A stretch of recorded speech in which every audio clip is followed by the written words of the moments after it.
আসসালামু আলাইকুম। আমি এই মুহূর্তে অবস্থান করছি ফেনী জেলায় অবস্থিত ফাজিলপুরের একটা প্রত্যন্ত গ্রামে। এই মুহূর্তে বিকালবেলা।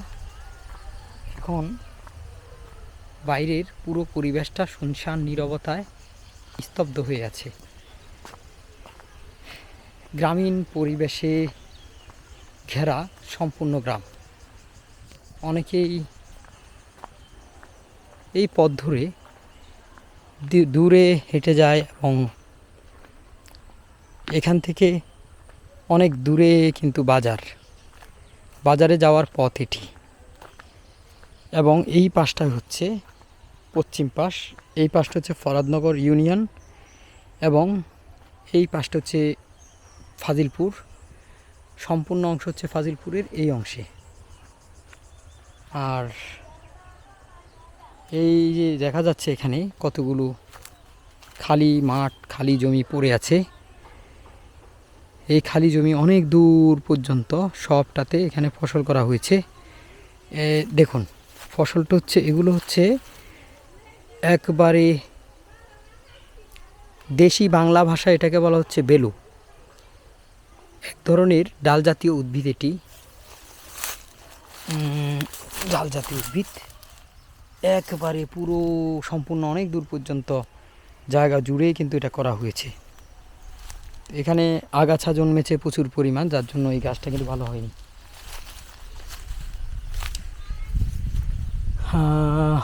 গ্রামের ছোট ছোট শিশুরা এখানে খেলাধুলা করছে সামনে।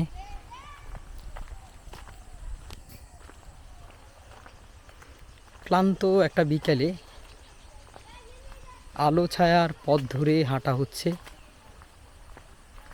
সামনে বিভিন্ন রকমের পোকামাকড়, গাছপালায় ঘেরা জঙ্গলের মতো দেখতে বাড়িঘরগুলো। এখানকার বাড়িঘরগুলো অনেক লম্বা এবং বিশেষ করে বাঁশের তৈরি, টিন বাঁশ এগুলো দিয়ে কিন্তু তৈরি করা বেশিরভাগ বাড়ি। দেখুন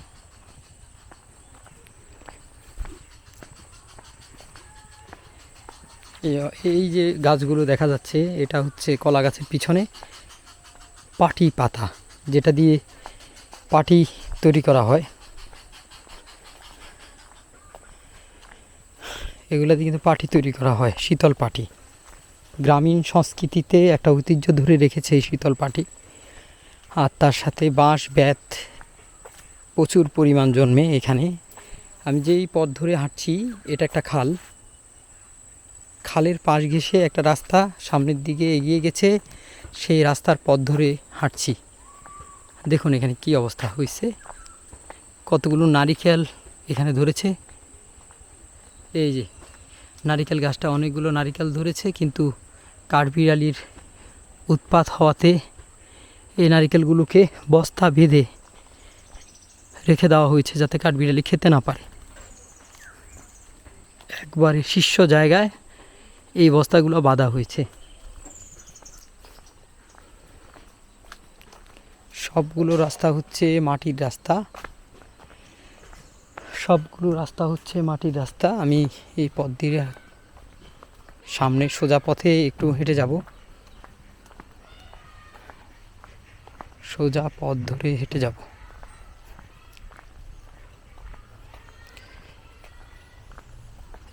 এই রাস্তায় কিন্তু মোটামুটি গাড়ি চলাচল করে, এই জন্য রাস্তায় দাগ বসে আছে। কি অবস্থা ভাই, ভালো আছেন? ইউনিয়নের নাম কি এটা? আমি জানি না, আমার বেড়াইতে আসছেন? আচ্ছা।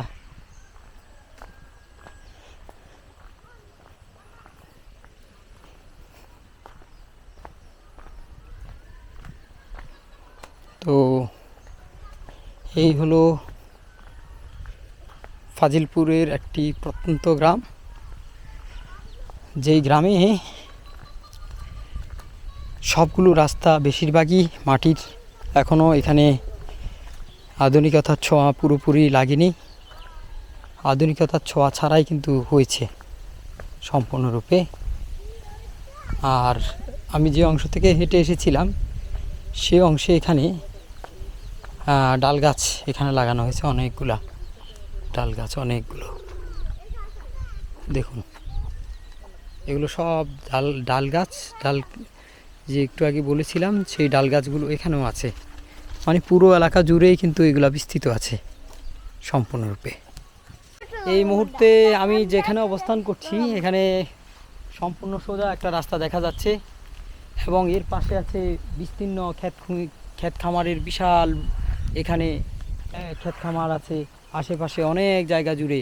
সবটা কিন্তু এক সময় এখানে কিন্তু নদী ছিল, নদীটা ভরাট হয়ে এখানে কিন্তু চর জেগেছে। আর চরের উপর এই মুহূর্তে অবস্থান করছি। এটা হচ্ছে ফেনী জেলা অবস্থিত ফরাদনগর ইউনিয়নের শেষ প্রান্ত, দক্ষিণ দিকের শেষ প্রান্ত, দক্ষিণ।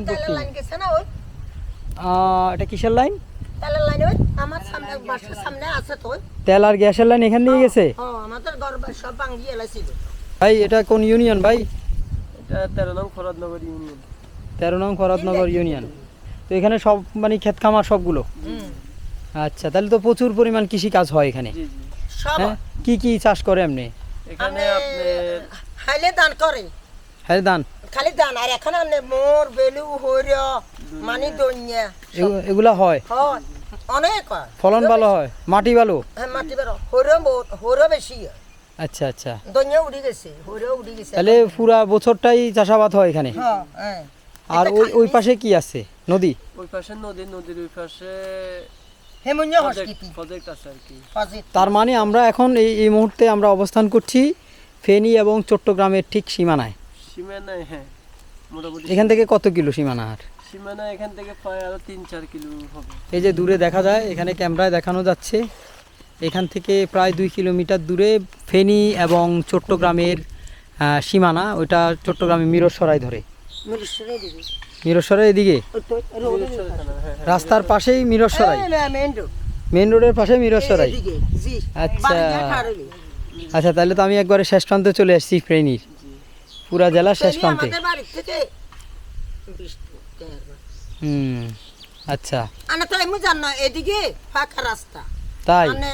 আমার বাপের ভাই ফাঁকা রাস্তার সামনে গেলে মাদ্রাসা, মসজিদ, আশ্রকান্ডা, মার্কেট, রাজঘর জিজ্ঞেস করেন। আচ্ছা, এখন এই মুহূর্তে হাঁটতে হাঁটতে প্রায় ফেনী জেলার শেষ প্রান্ত অর্থাৎ চট্টগ্রামের শুরুর প্রান্তে চলে এসেছি। সামনে এখানে একটা নদী আছে, সামনে এই যে ঝাউ গাছ দেখা যাচ্ছে এখান থেকে দূরে। ওই ঝাউ গাছের পাশ দিয়ে একটা নদী গেছে। এই নদীটা ফেনী এবং চট্টগ্রামকে বিভক্ত করেছে। ফেনী এবং চট্টগ্রামের এই নদী হচ্ছে সীমারেখা। এই সীমানা দিয়ে ফেনী জেলা এবং চট্টগ্রাম জেলা বিভক্ত হয়েছে। আমি এখন যে অংশে আছি এটা হচ্ছে ফরাদনগরের শেষ প্রান্ত, ফরাদনগরের শেষ প্রান্ত, এবং ওখান থেকেই চট্টগ্রামের শুরু। আর প্রচুর পরিমাণ এখানে ধান হয় জমিগুলোতে। এগুলো একসময় চর ছিল। আমি যে হাঁটছি এই জমিগুলো একসময় এখানে চর ছিল, এবং এগুলোতে এই মুহূর্তে চরের জায়গাগুলো বালিতে ভরাট হয়ে গেছে। এই মুহূর্তে চরের জায়গাগুলো বালিতে ভরাট হয়ে গেছে, ফলে এখানে প্রচুর পরিমাণ ধান, গম, ভুট্টা এবং ডাল জাতীয় বিভিন্ন ধরনের উদ্ভিদের প্রচুর পরিমাণ ফলন হয়। এখানকার স্থানীয় লোকজন বেশিরভাগই হচ্ছে কৃষিকাজের সাথে জড়িত। তারা এই জমিগুলো এখানে চাষাবাদ করে। আর অনেক গাছপালা ঘেরা এই চরের জায়গাগুলো। হ্যাঁ হ্যাঁ হ্যাঁ হ্যাঁ, দেখছি মাটির রাস্তার পথ ধরে সোজা সামনে হেঁটে যাচ্ছি।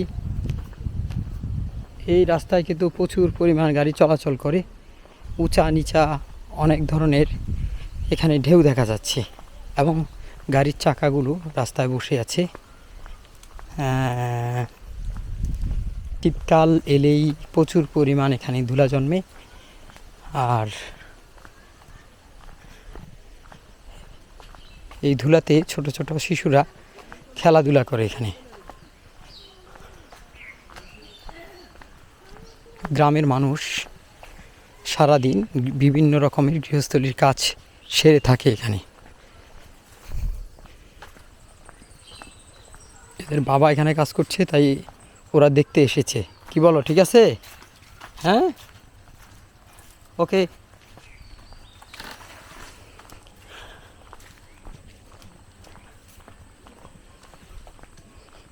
জঙ্গলে ঘেরা, মাঝে মধ্যে এখানে বিভিন্ন পোকামাকড়ের কিচিরমিচির শব্দ শোনা যায়।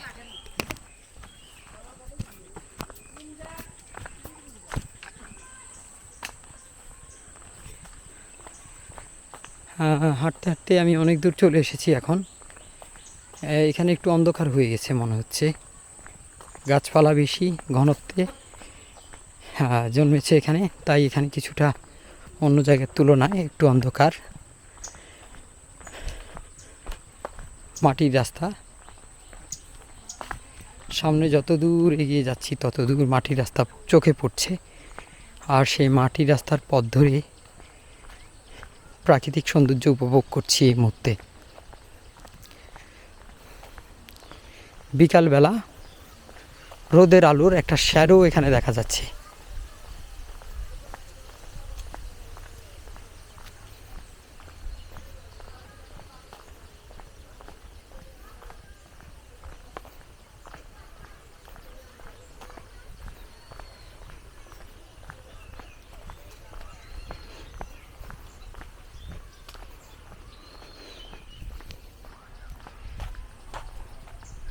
অবশেষে এই পথ ধরে, এই পথের ধারে অনেকগুলো খেজুর গাছ, অনেকগুলো নারিকেল গাছ, এবং যেটা অন্য জায়গায় কিন্তু খুব কমে গেছে, এমন কিছু গাছের এখানে দেখা মিলেছে যেটা অন্য জায়গায় খুব কম আছে। এছাড়া এইখানে উচ্চ ঘনত্বে গাছ, এখানে অনেকগুলো গাছ আছে। আর এখানকার একটা রীতি হচ্ছে যে এখানকার ঘরগুলো, বাড়িঘরগুলো হচ্ছে অনেক লম্বা লম্বা, অনেক লম্বা লম্বা বাড়িঘরগুলো, অর্থাৎ ঘরের এক পাশ থেকে অন্য পাশটা অনেকটা লম্বা। এটা